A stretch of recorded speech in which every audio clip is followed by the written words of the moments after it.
own words, Jonathan Gruber's own words, as an architect, a paid consultant that was paid over $6 million, even though no one's ever heard of him now. He was paid over $6 million for his input on this thing, being very open and honest about how this bill got through. And, you know, when they're talking about this thing not being a tax, see, they're coming out with that same Democrat myth that you can tax a business. Right. Businesses do not pay taxes, folks. They pay, if a business is charged with a tax, they turn around and pass that tax along to the consumer. So the consumer is always going to be the one that pays the tax. There is never a tax that is assessed on a business that does not get paid in full by the consumer.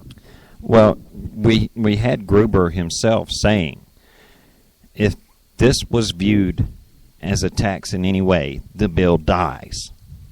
Now, it went before the Supreme Court, and the Supreme Court said, okay, if you're putting it like that, it's not a tax, so it will be the law of the land. It's perfectly legitimate.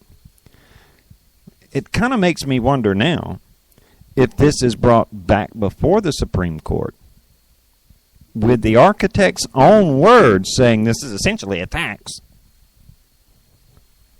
and that it was written in such a contorted way that that they were relying on the stupidity of the. Apparently, they were also relying on the stupidity of the United States Supreme Court. Well, the thing is John Roberts said, okay, it is a tax. We see that this is a tax, and that's what makes it legal, because the government has the right to tax. Therefore, this whole thing is legal. But now where it faces a serious challenge in the Supreme Court because of the whole the exchange deal, that's where it's going to possibly flop, because it's likely that the Supreme Court is going to say, no, you wrote this bill saying that these subsidies could only happen in states that had established the exchanges. And so the peoples in those states cannot be subsidized if your state did not. Yeah, we live in one of those. Yeah, we live in one of those states where there is no, the state did not set up an exchange.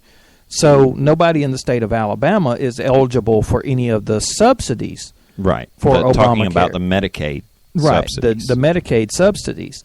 So that's where it's probably going to flop when it hits the Supreme Court, because they're going to say, no, it's in the law. You wrote it this way. You said when you wrote this law that those states, you can't have the subsidies without the state-established Medicaid exchange.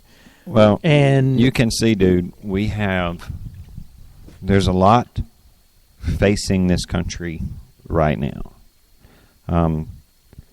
We have a lot going on here. There's also a lot going on. ISIS executed another American with a beheading. There was just an attack in a Jewish synagogue in West Jerusalem. Right. Just this week. And that is not setting well in the nation of Israel right now. There are many over there calling this an act of war. There is so much happening across this little marble that we're spinning on right now. You would think people would be able to look and see what is on the horizon. I said before the show, I feel like I'm watching a horror movie. And after seeing so many horror movies, you know how things are going to turn out. Like, no, don't go in there because that's where the bad guy is. It feels like, to us, to Marty and I, like in this horror movie, we're watching the American people be the dumbass that runs down and hides in the basement. Right. With the chainsaws. Right. Or the kids that go hang out in the cemetery on Halloween. On Halloween and do the demonic ritual just for funsies. You know, we can see what is happening, and we're not alone. There's lots of people that can see what is on the horizon, and it, much like a horror movie, it's some very scary stuff. But there is something we can do about it. There's really only one thing that we can do about it that will actually be effective. And we find that answer in, again, 2 Chronicles 7:14, which says, "If my people who are called by my name will humble themselves and pray and seek my face and turn from their wicked ways, then I will hear from heaven. I will forgive their sins and I will heal their land." But see, there's the opposite. If the people of God, the people who call themselves Christians, will not humble themselves, will not seek the face of God, will not turn from their wicked ways, or will not pray, then how can you expect good to come out of this? How can you expect God to step in and make things right, as we know, as we have been promised that He will? You know, we're not prophets here. Nope. But we do have the benefit of reading the prophet's words from a long time ago, when the Israelites were in a very similar situation, that much like we're in today.